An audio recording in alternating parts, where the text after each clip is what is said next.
Part 3, let's party. First up, got two problems in the kitchen. The first one is that the extractor fan vents directly into the loft, which is not how you're supposed to do it. The second one is that I've got a vent there that does nothing but let in cold air and noise. So my ingenious plan is to vent the extractor out of the vent. Let's do it. And there we go, for practical purposes that is now done. Obviously for aesthetics, there's still a big hole in the ceiling which I'm going to work out how to solve. But I'm happy with that for now. Next, I've painted the whole kitchen white, so I've done that for the whole room.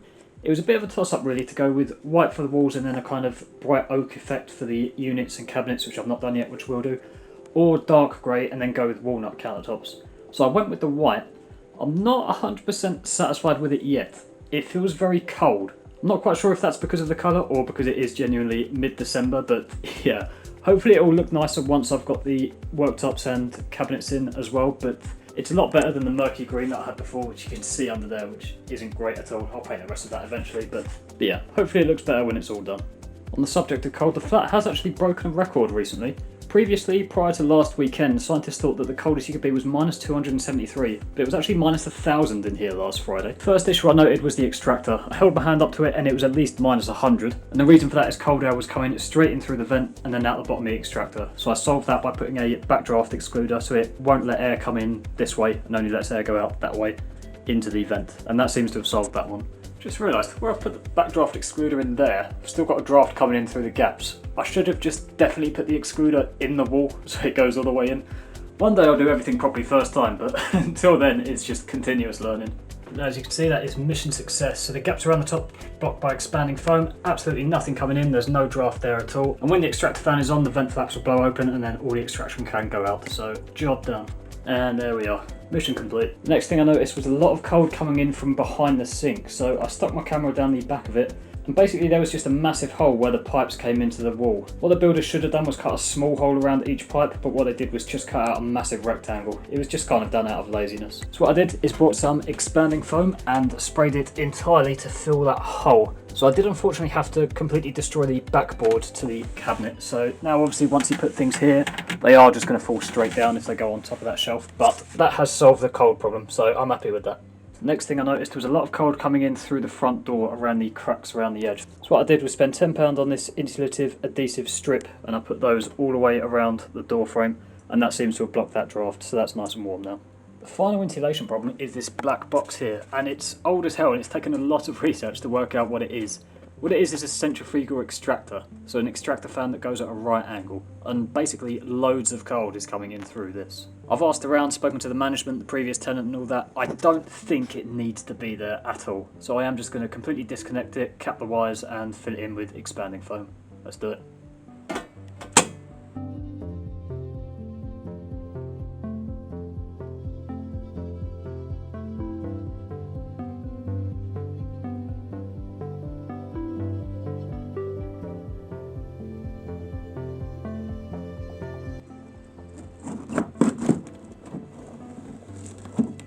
Well, I think that explains why it was so cold behind there. It literally is, it's not a centrifugal extractor, what I thought. It's kind of, I think it was literally just an extractor that extracted straight out. I mean, completely unnecessarily, I think, but yeah, I think the solution is really here just to kind of spray expanding foam. I mean, there's a big space. Maybe I do need to stick some insulation behind there as well, but yeah, I think that's that mystery solved at least. Okay, with the expanding foam in place and cut flush with the wall, I think I am pretty much done. Also replaced that switch socket with a plug socket, because it turns out you can do that, and why not? So the proper way to finish this job would be to cut this a bit deeper, put a bit of plasterboard in, and then plaster over the top. The reason I'm not doing that is just in case the building management turn around and say, oh actually you do need that, in which case I'll have to replace it with some modern extractor. And B, because come summer I might have a go at trying to install some air conditioning through that vent. So that'll be drilling the hole back through there into the vent and venting it out of there. But for now I'm just going to finish it by putting some planks over the top using a temporary adhesive Velcro method. So let's give it a go. And with that we are done, and I'll be honest, that is one of the projects I'm just over the moon to get out of the way and done with. It's not exactly inconspicuous. I mean, you can see very clearly where it is. That's partially done on purpose, so I remember exactly where the vent is, but also partially done out of laziness, just because I couldn't be bothered to rearrange the other planks. But if I do decide I'm going to plaster over that, I will do a proper job of it eventually. But yeah, job done. That is insulation job complete. Next, I'm going to leave the unit under the sink where it is, but I'm going to replace the door and drawer fronts with these that I've got from IKEA. So I've already cut them down and fixed the handles, but what I need to do to seal where I've got that cut is apply a oak veneer strip using an iron. Let's give it a go. Well, there's the results of that, and I don't know if this camera really picks it up, but it's not brilliant, I must say. The colour's right, but the veneer strip isn't quite thick enough, so there's still a little bit of exposed MDF there. So if water does get in there, it is unfortunately still going to blow out. But there's nothing I can be bothered to do about that, so let's get them in place.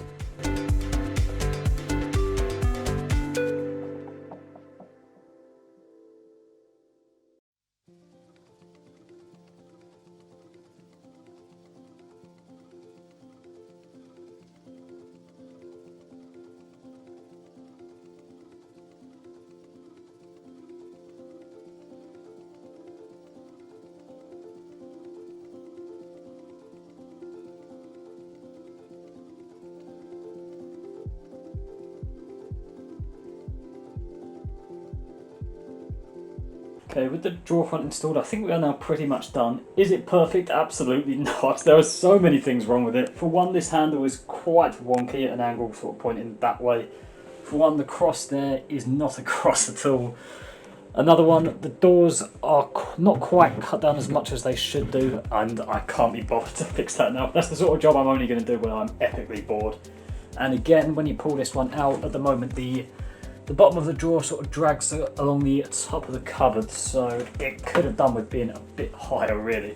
The only good thing that I've done properly is this drawer front here, which is just screwed on, but I mean, it looks nice, it looks a lot better than it did, but functionality wise it's not perfect, but that will do for now. With that done, we can move on to the more exciting stuff. So the original plan was to do all of this wall and over here as well, and the archway and behind the bed with these wall panels here.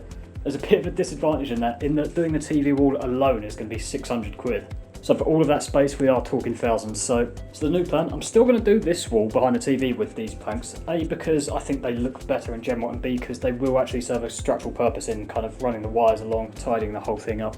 But for this wall, the archway and behind the bed, I'm going to go with the Slat Wall Effect wallpaper I've got. So we are literally talking a difference of a few £1,000 and then 40 quid for the wallpaper. Hopefully it'll blend well enough with the panels that are going to go on the TV wall, and hopefully I can still kind of somehow cable manage that Ethernet wire and the other few that are down there so that it blends in nicely. But yeah, let's give it a go.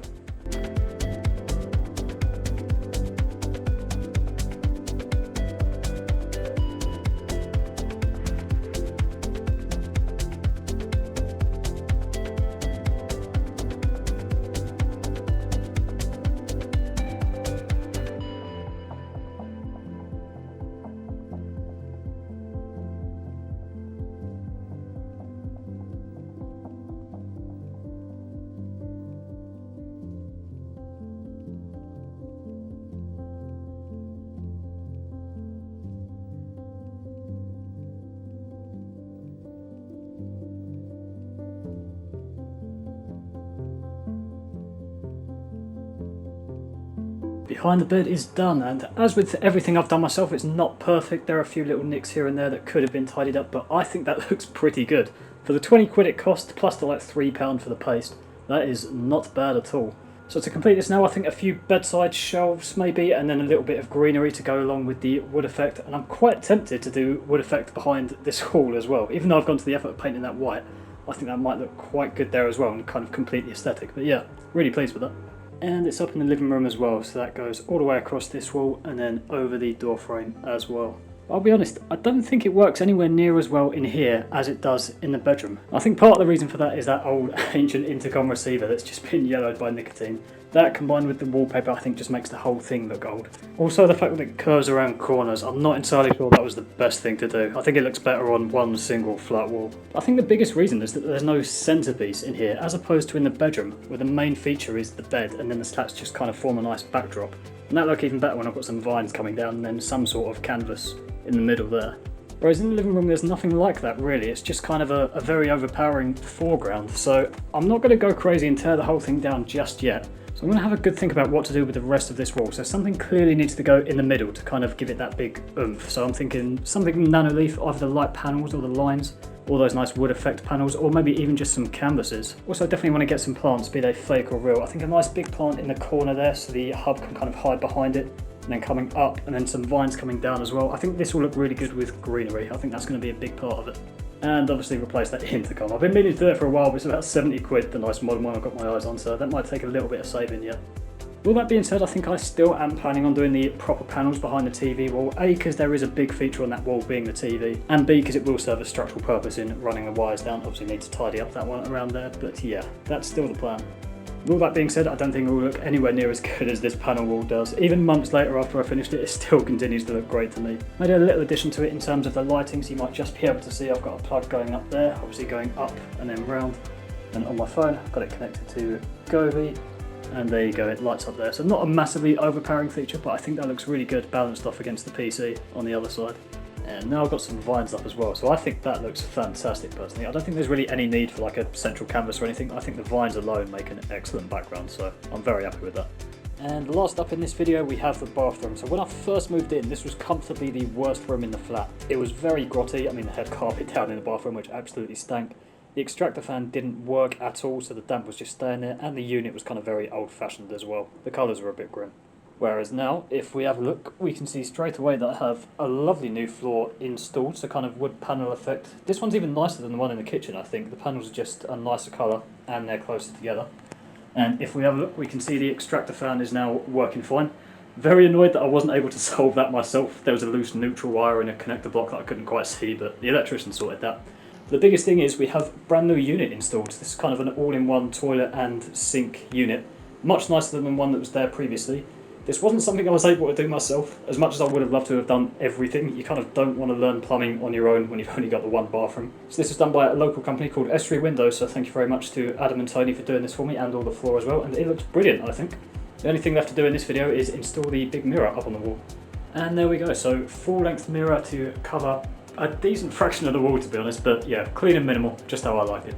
So the long-term plan, I mean, I've painted it white at the moment, but the long-term plan is still to tile the whole room, so all of this wall, all of the one behind me, and all of this as well, and replace the existing tiles, but yeah, we're a way off yet, and I can't really be bothered.